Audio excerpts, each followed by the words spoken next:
mbokk yi ñu seetaan dal leen ak jàmm seen émission Politico DC boo ko déggee mooy politiku commune yi képp ku nga xamante ne yaa ngi yeewu sa gox war cee mën ne waxtaanee leader nga mbaa jeunesse nga am sa idée da ngay lay dal sa plateau ngir ñu mën koo waxtaanee lépp li nga xam ne mu ngi yëngu ci bile gox waaye nag tey suñu plateau dafa ala daw mi ñu ngi dalal ki nga xamante ne mooy Babacar Diop nekk premier adjoint au maire bu commune Gueule Tapée Fass Colobane monsieur Diop ñu ngi lay nuyu. maa ngi leen di fay. naka waa Fass. alhamdulilah ñu ngi si maa ndox meeg jafe-jafe yi sonaluñ leen. waaw jafe-jafe yi moom Sénégal yëpp la. waaw fépp ay métti. tey nag ñuy waxtaanee Babacar kon ñu waxtaanee ci li nga xamante mooy sa appartenance politique nga bokk ci PS nu mu dundee ak Khalifa Sall. waaw man PS la bokk c'est vrai. dañu amoon problème ak direction parti bi. mooy bi ñuy dem référendum. ñu am position bu ñu am ñoom ñu am beneen position yàlla def ñu wax xëccoo ba génne liste 72 personnes. génne leen parti bi man ma bokk ci 72 yooyu. di ko ñaawlu.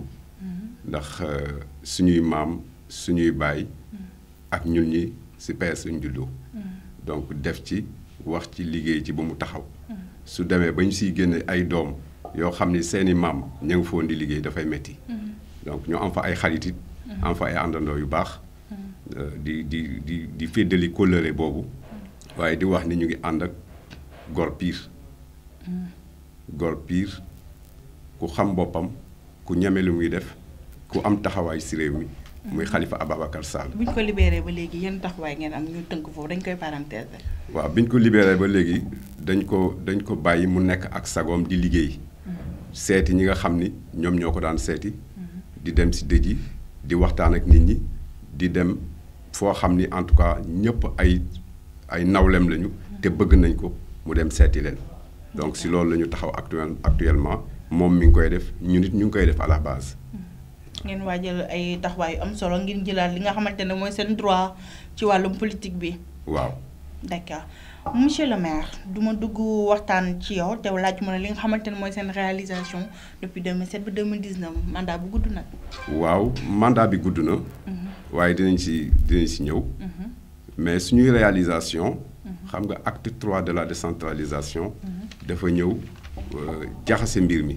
waaye bi mu ko jaxasee it ñun am nañu taxawaay boo xam ni tey soo seetloo bi ñu ne acte 3 de la décentralisation dañu bàyyeeg communes yi seen bopp.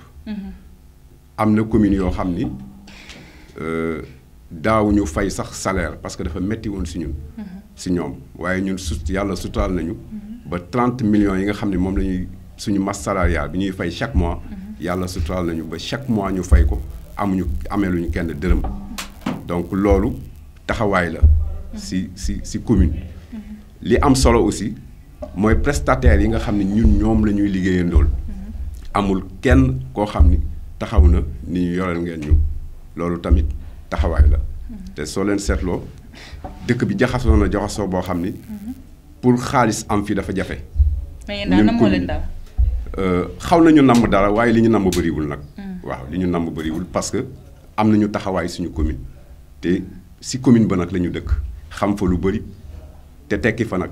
parce que tekki fa moo naan fa nga dëkk nañ na xam la di liggéey ak yow sopp la am taxawaay sa digganteeg ak ñoom ba nga xam ni lépp loo xam ni mën nga ko def ñu ànd seeg yow lépp loo mënul def ñu jàppaleel si ba nga mën ko def. waaw mu mel ni ndaw dëkk boobu wóolu nañ la lool woo tax dañuy féddale sa qualité saa su ne te dafa mel ni sax amoo leen maire yow yaa fa nekk.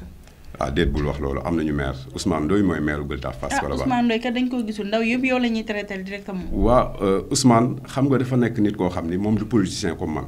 d'accord donc dafa décentraliser lépp loo xam ni si mairie bi la. ñu jàppee ko nag mag mu jàppee ñu rakk lépp lu muy def dinañ ciy waxtaan li si des ñun ñu doxal ko parce que moom it dafa am yu bëri yu muy dox si ak état ba pare nag délégué général la. pèlerinage à la Mecque. moom mooy deuxième personnalité bi foofu. donc dafa nekk loo xam ni dafay jafe mu mën a cumuler ñaar yëpp. mais dafa tas ay pouvoir dëkkul Fass Colobane moo tax impliqué wul bu baax ci nga xam te mooy jafe-jafe askan wi fa yeewoo. kon xamoo li ngay wax. Ousmane Ndoye Fass la juddoo yaroo Fass màggee Fass. waaye dëkkatu fa.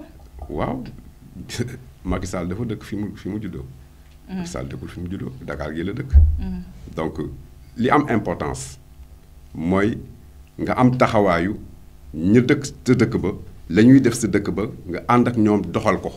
ci taxawaay boobu waxoon nga da ngeen leen defaraat marché bi fu mu toll promesse yi nga defoon. waaw marché su fekkee marché Gueule Tapée ngay wax. marché Gueule Tapée ñu ngi koy toj.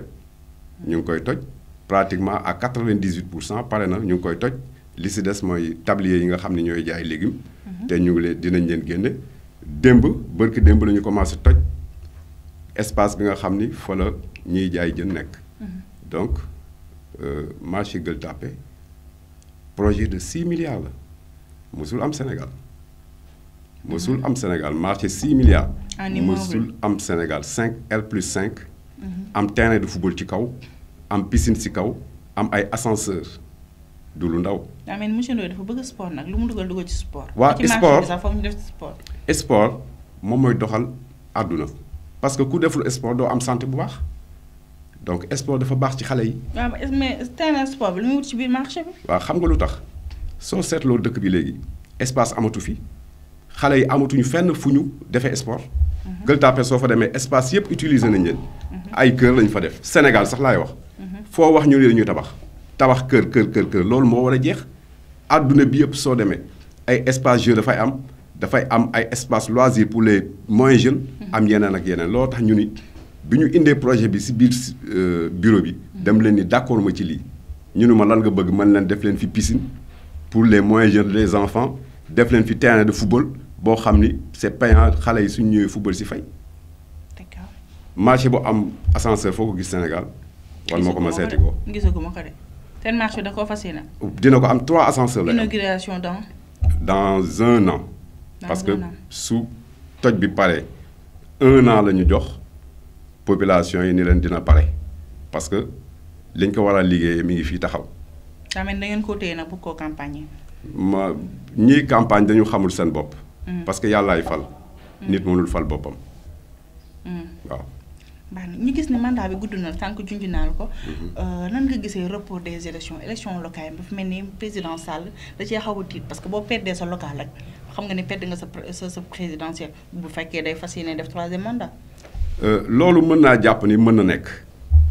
mais li wér te wóor mooy calendrier républicain bi suñu ko xaajale dinañ dem ba 10 ans après dafay ñëwaat soo seetloo 2007 dañu waroon dem élection locale. booba ay maire a ngi fi woon dañ ko pousse 2 ans 2 ans yooyu mooy 2007 ba 2009.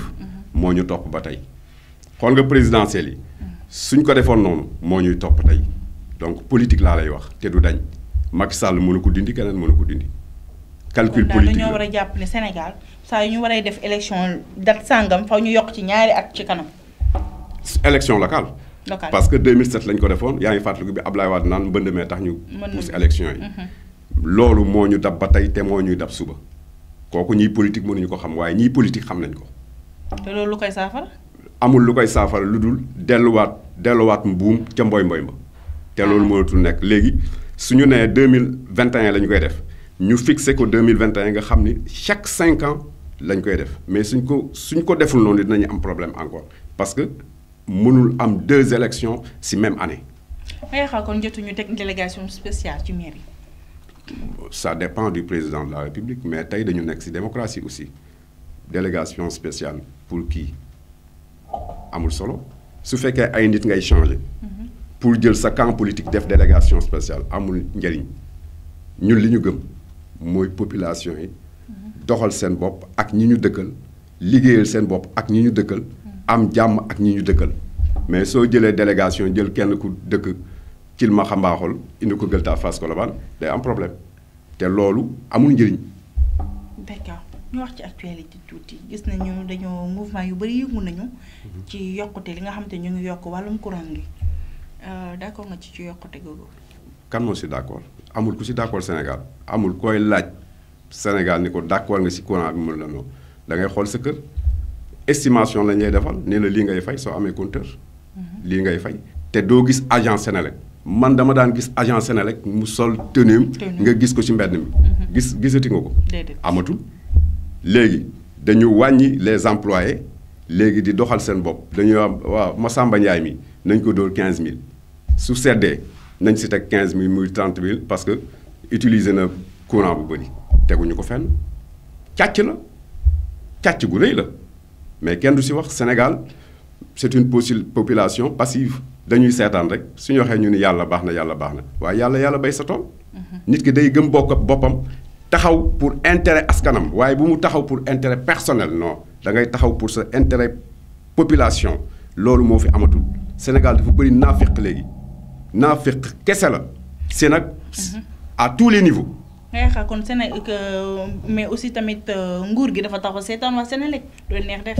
waaw mais nguur gi yoonam def ci nekk nguur gi xaalis la soxla suñu toogee jàpp seen jàmbur kii mais day gérer di jël si nga yaakaar ni li ñu lebi ci àdduna bi yëpp ko koy fay population yi koy fay di indirectement ko koy fay parce que sooy jënd suukar. impôt ba ñuy taxé suukar bi. yaa ngi ciy fay te yëgoo ko ndox mi ngay jënd yaa ngi bouteille bi yaa ngi koy fay te xam yëgoo ko ak leneen. soble beeg kànje beeg leneen ak leneen loo jënd am na taxe bu ñu imposé ñooñu yow di la ko fayloo indirectement noonu la population di fayee indirectement li nga xam ni moom la ñuy lebi di ko dugal fu ne. mais mu nga gis ni waa France dégage jóg nañ ci mais dañ leen téye. waaye dinañ leen téye ku yëngu tey ñu téye la aussi itam da ngay toog seetaan. waaw seetaan na ñëpp seetaan su ñëpp seetaanee dëkk bi dina dem foo xam ni kenn du ko bëgg ah. kenn du ko bëgg mais yéen tam mairie yi kenn yëyu ci yàbbi ci. mais lan la ñuy yëy yàbbi ñun tal nañu leneen. tal nañu leneen ñun dañu am ay population yoo xam ni dañu imposer loo xam ne dañu ko def xool nga léegi dëkk bi nit ñi ñoo yeewu te dañu yeewu da nga leen naan lii ñu ne la lii ak lii nga teg ci leneen mais courant bi moom ku ni yomb ku ni baax na da nga ànd ak ñoom waaye xam nga ni dara baax ñi ànd ak ñoom sax bëgguñu courant bi ñu yokk ko. te fu mu toll nii amuñu ci benn pexe. pexe bi ñu si am na ko Sénégal lenn rek fi nekk de génn marché. ku marché ñu tëj la. waaw. ku bëgg akaram da ngay ñeme kaani moom. sa coalition la de am nga ci droit. waaw ku bëgg akara da ngay ñeme kaani. lu Macky def na ngeen ne waaw. waaw comme Macky fi nekk di def lu ko neex rek mooy jàmboor yi ñu ànd ak moom rek. waaw.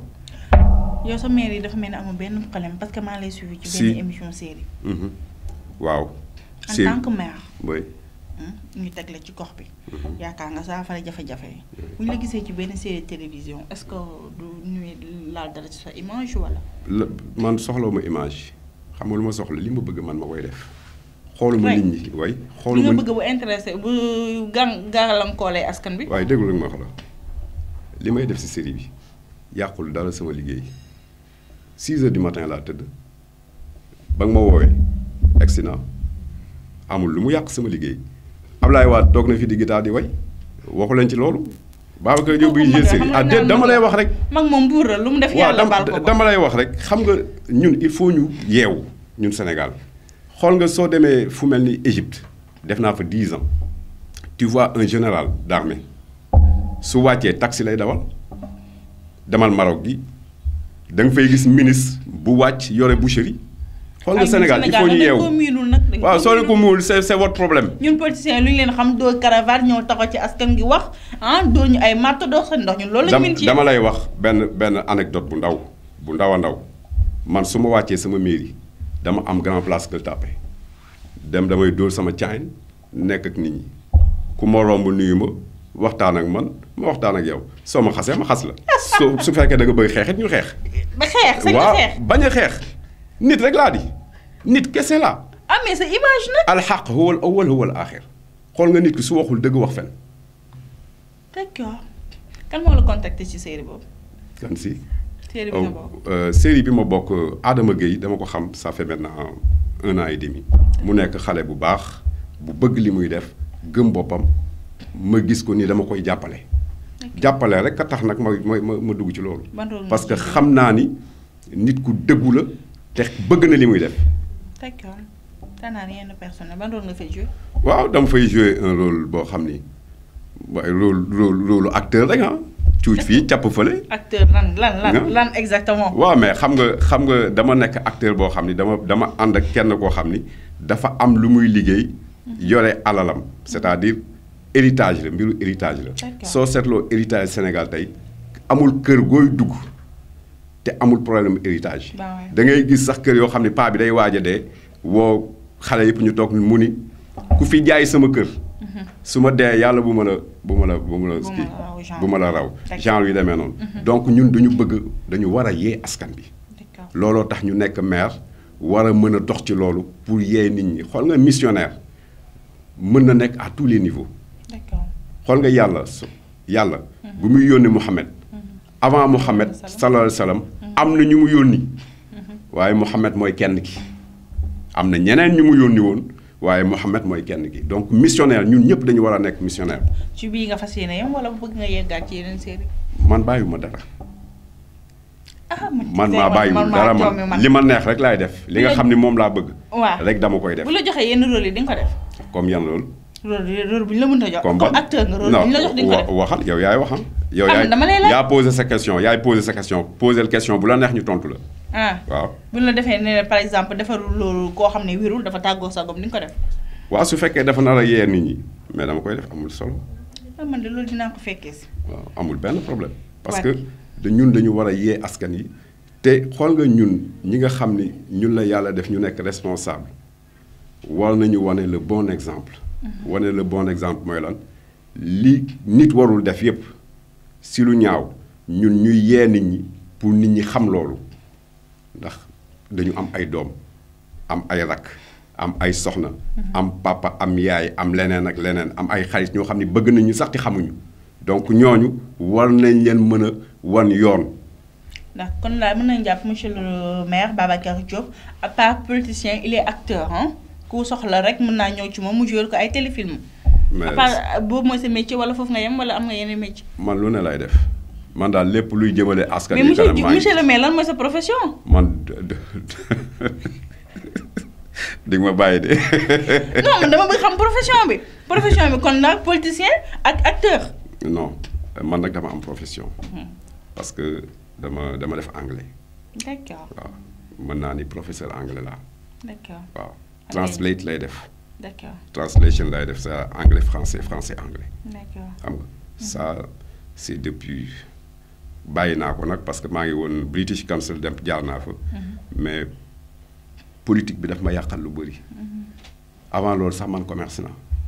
xool nga commerçant yi nga gis Gueule Tapée wala Touba marché Ocass ak yooyu man dama daan jël légume Dagana di leen yóbbu di jaay man def naa loolu gas naa suul gas fayeku 2000 def naa ko gas naa pax ba jaan fekk ma fa waaw sama jaar dafa metti loolu tax namuma dara tiituma dara waaw namuma dara tiituma dara feesul samay bët. Un message fort, hein? Oui, un message fort. Voilà. C'est touchant, c'est émouvant. Un exemple pour la population, un exemple pour la jeunesse. biir Gueule Tapée canal 4 bi dugg naa fa di liggéey canal 4 bi canal Gueule Tapée ak CDE ça fait maintenant plus de 20 ans waa koñ bi di ma romb Babacar na nga def man leen maa ngi fi mais je suis digne parce que mosuma ñaan kenn mosuma utal liggéey macha allah. kon ñu ngi lay jaajëfal bu baax. man maa ngi leen di jaajëfal. message bi ngay lancé sa jeunesse sa xarit yi. sant yàlla Sénégal jeunesse bu am solo la ñu am. jeunesse bu am taxawaay mais dañu amul ñu leen jàppale. ñun suñu amoon ay moyens jàppale nañ ñu bëri mais moyen ñi am moyen ñoo dimbaliwul nit ñi si ëpp soo waxee ñu dem tabax seen bâtiment di ko loué mais tey dëkk bi dafa waroon changer. suñu wax pétrole wax gaz wax leneen ak leneen. c'est pour les jeunes.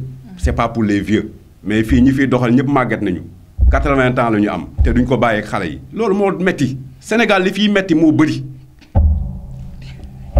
c'est dommage. ñu koy jaajëfal bu baax monsieur le maire mu nekkoon seen émission Politico DC di leen jox dig daje yeneen jotaay yu mel nii nag mais jotaay bi neex na ma avec un message fort kon nañu xam ne ñi nga xamante ne ñooy commerçant yi dëkk foofee ci Gueule Tapée seen marché dinañ ko jot d'ici 1 an incha allah loolu la monsieur le maire promettre te xam naa ne dina ko doxal moom mi nga xamante ne xaritoon naa jeunesse bi lool te aussi tam passé na message bi nga xamante ne ku ci nekk ngay ndaw rek war nga cey am ab jàngat yu am solo ñoo leen di jaajëfal bye bye.